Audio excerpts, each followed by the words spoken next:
ఆవిడ అంత సద్వినియోగం చేసుకున్నారు.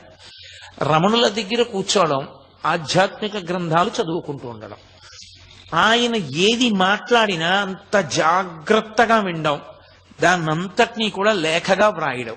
దాని వలన ఏమైందో తెలుసా? నేను నోటితో చెప్తే మీకు అర్థం కాదు.